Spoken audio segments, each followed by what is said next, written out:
Hello, welcome to current affairs factory. तो चलिए आज हम लोग एक एडिटोरियल को एनालिसिस करने वाले हैं। दैट इज़ यहाँ पे आप देख रहे हैं ये द हिंदू का एडिटोरियल है, क्लीन इट अप मोर। ठीक है, तो बेसिकली ये जो एडिटोरियल है ये आपको इलेक्टोरल बॉन्ड स्कीम जो 2018 में लॉन्च हुआ था। ठीक है, वैसे तो 2017 में लॉन्च हुआ था। उस टाइम पे जो फाइनेंस मिनिस्टर थे अरुण जेटली जी, उन्होंने इसको लॉन्च किया था और बताया था कि इससे क्या होगा, जो फंडिंग होती है पॉलिटिकल पार्टीज़ की उसमें ट्रांसपेरेंसी आएगा।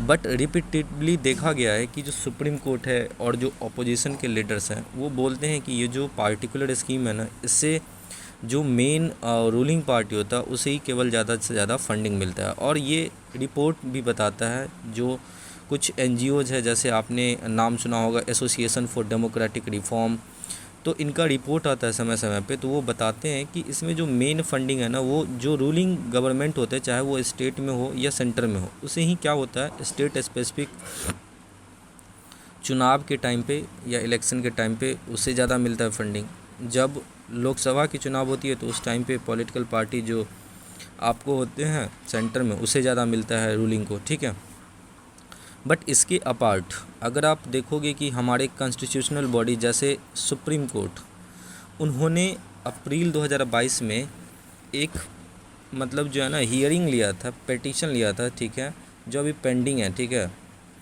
और उसमें इलेक्टोरल बॉन्ड स्कीम को चैलेंज किया गया था। और वो जो पिटीशन था वो बेसिकली अभी 2022 में भी उसको सुनाई करेगा सुप्रीम कोर्ट। ठीक है, क्योंकि वो आपको जो है ना अप्रैल में पेंडिंग रह गया था। और कौन से, तो इलेक्टोरल बॉन्ड स्कीम 2018 को आप यहाँ पे देख रहे हैं। The apex court in October 2022 ask the government कि आप जो इलेक्टोरल बॉन्ड सिस्टम को रिवील करोगे, ठीक है, जो सोर्स ऑफ मनी है पॉलिटिकल पार्टी के लिए फंडिंग के थ्रू, ठीक है, तो आप जो है ना एक सील्ड लिफाफे में जो है ना वो जमा करोगे। ठीक है, हालांकि गवर्नमेंट जो स्पेशली सेंटर के गवर्नमेंट है अभी जो बीजेपी है, उन वो बोल रहे हैं कि नहीं ये एक एब्सोल्युटली ट्रांसपेरेंट मैनर में होता है।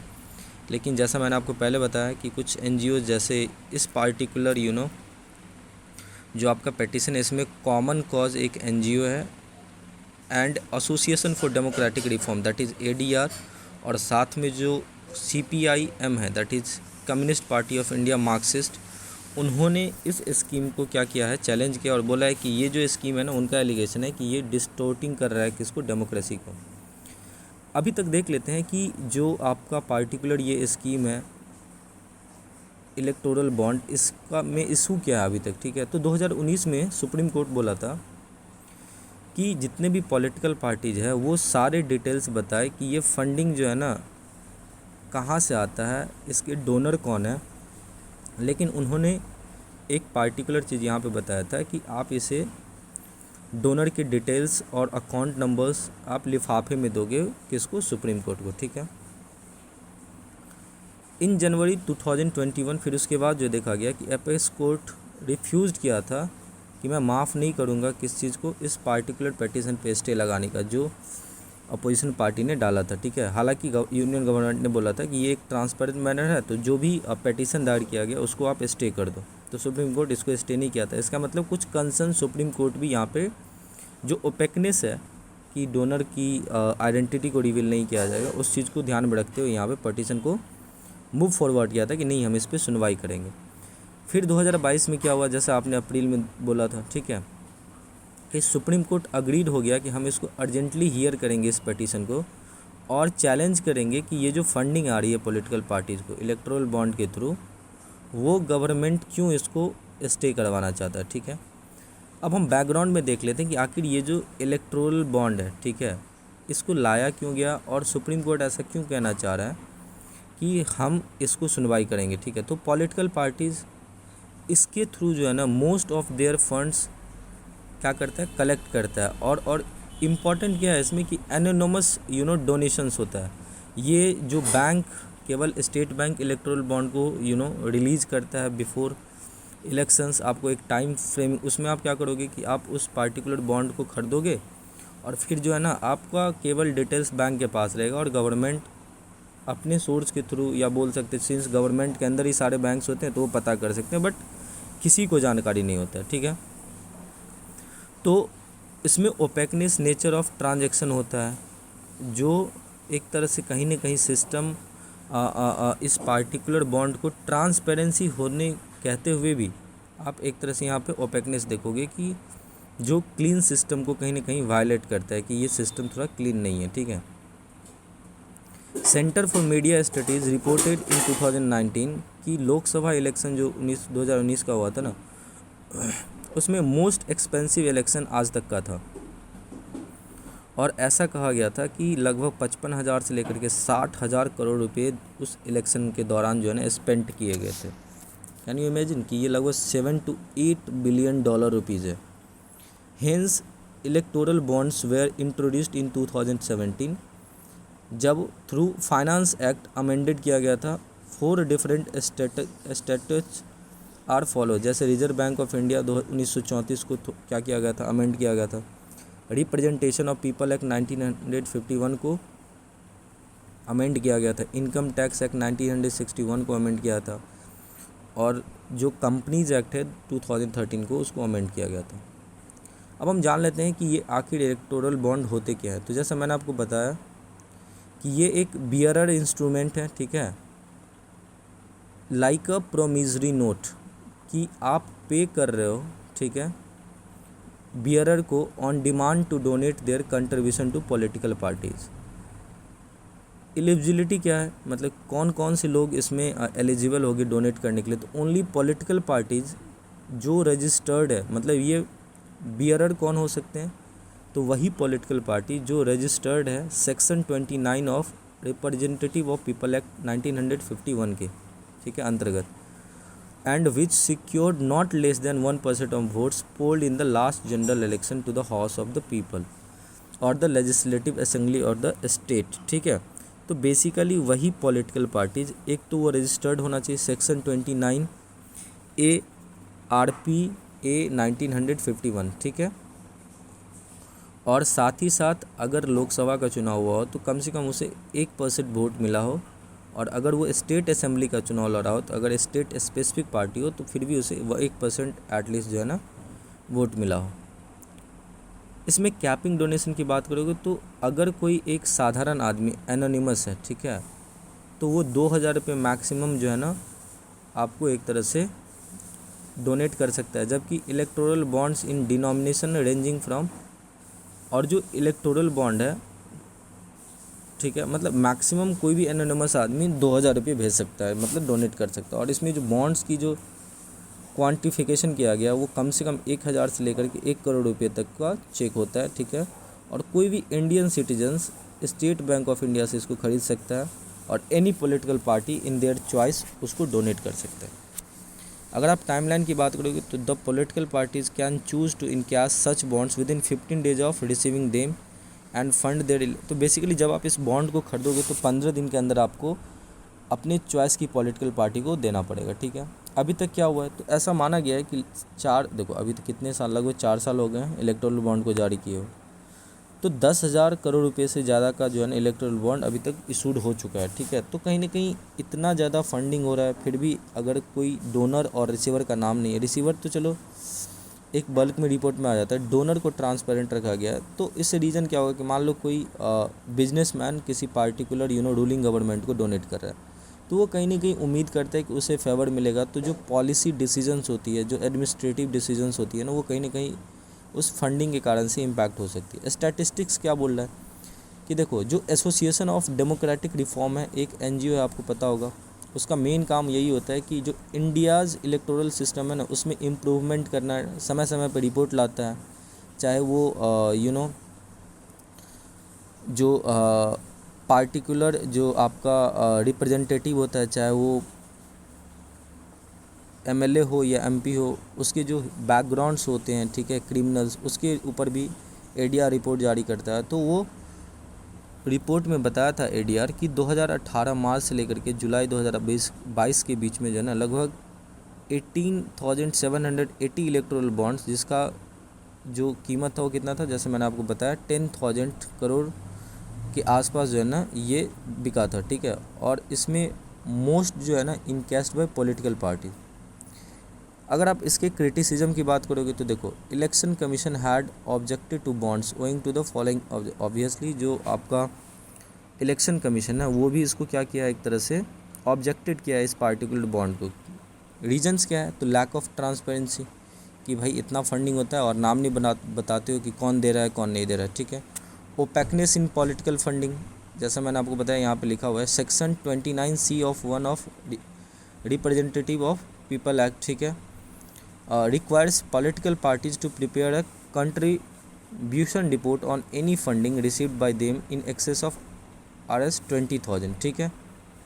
However, section 137 of Finance Act introduces a provision to section 29C कि contribution received through electoral bonds need not to be reported in contribution report। तो बेसिकली इतना ज़्यादा जो है ना यहाँ पे कॉम्प्लेक्सनेस है। एक पार्टिकुलर रूल जो है वो बोलता है कि आपको इसको एक रिपोर्ट जारी करना पड़ता है, कंट्रीब्यूशन रिपोर्ट। वहीं दूसरा जो एक्ट है, जैसे यहाँ पे फाइनेंस एक्ट है, उसमें बोला गया है सेक्शन 137 के अंदर कि ज़रूरी ही नहीं है इस पार्टिकुलर रिपोर्ट को जारी करने की, ठीक है।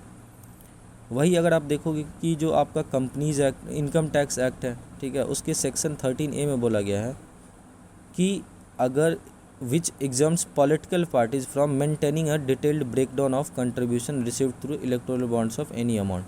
तो यहाँ तो बिल्कुल ही आप जो है ना ओपेकनेस बना दिया, एग्जम्प्ट ही कर दिया गया है। तो जो सुप्रीम कोर्ट है वो नेक्स्ट जो क्रिटिसिज्म का आधार मानते हैं, वो बोलता है कि ये डिस्ट्रॉय करता है basic structures of the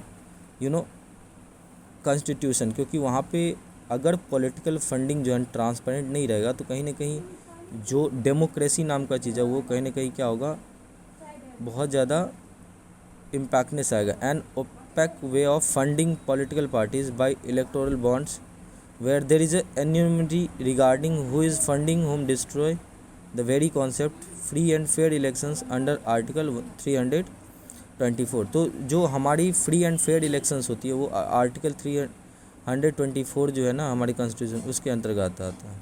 supreme court और मानता है कि ये एंटी डेमोक्रेटिक कैरेक्टर्स है क्योंकि ओपेकनेस है, ठीक है।